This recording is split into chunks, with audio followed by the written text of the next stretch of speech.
לא תהיינה כאן שתי מדינות, ומהר, תהיה פה מדינה אחת.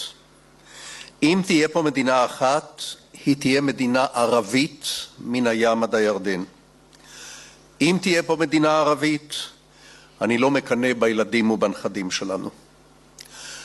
אמרתי מדינה ערבית מן הים עד הירדן, לא אמרתי מדינה דו-לאומית. חוץ משוויץ, כל המדינות הדו-לאומיות והרב-לאומיות חורקות קשה.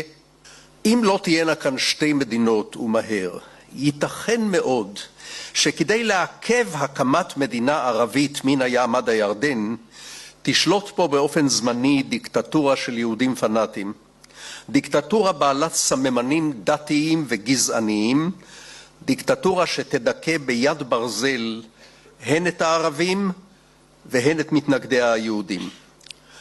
דיקטטורה כזאת לא תאריך ימים. כמעט שום דיקטטורה של מיעוט המדכא את הרוב לא האריכה ימים בעת החדשה. גם בקצה הדרך הזאת, דיקטטורה של המיעוט היהודי על הרוב הערבי, גם בקצה הדרך הזאת מחכה לנו מדינה ערבית מן הים עד הירדן, ואולי גם חרם בינלאומי, או מרחץ דמים, או שני העונשים כאחד. גבירותיי ורבותיי, יש אצלנו כל מיני חכמים, אולי גם באולם הזה, שמספרים לנו שוב ושוב שאין פתרון לסכסוך, ולכן הם מטיפים לרעיון של ניהול הסכסוך.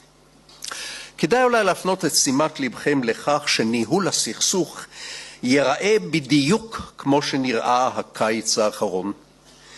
ניהול הסכסוך פירושו למעשה רצף של מלחמת לבנון השנייה והשלישית והרביעית והחמישית, רצף של עופרת יצוקה ועמוד ענן וצור איתן וקשת דרוכה ומגפי ברזל ומכות רצח.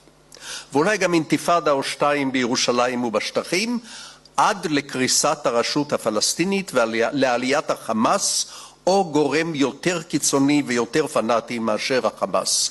זוהי לפחות בעיניי המשמעות של תורת ניהול הסכסוך. אני רואה ימים לא רחוקים, הלוואי שאתבדה, אבל אני רואה ימים לא רחוקים, שבהם פועלי נמל תעופה באמסטרדם או בדבלין או במדריד יסרבו לטפל במטוסי אל על.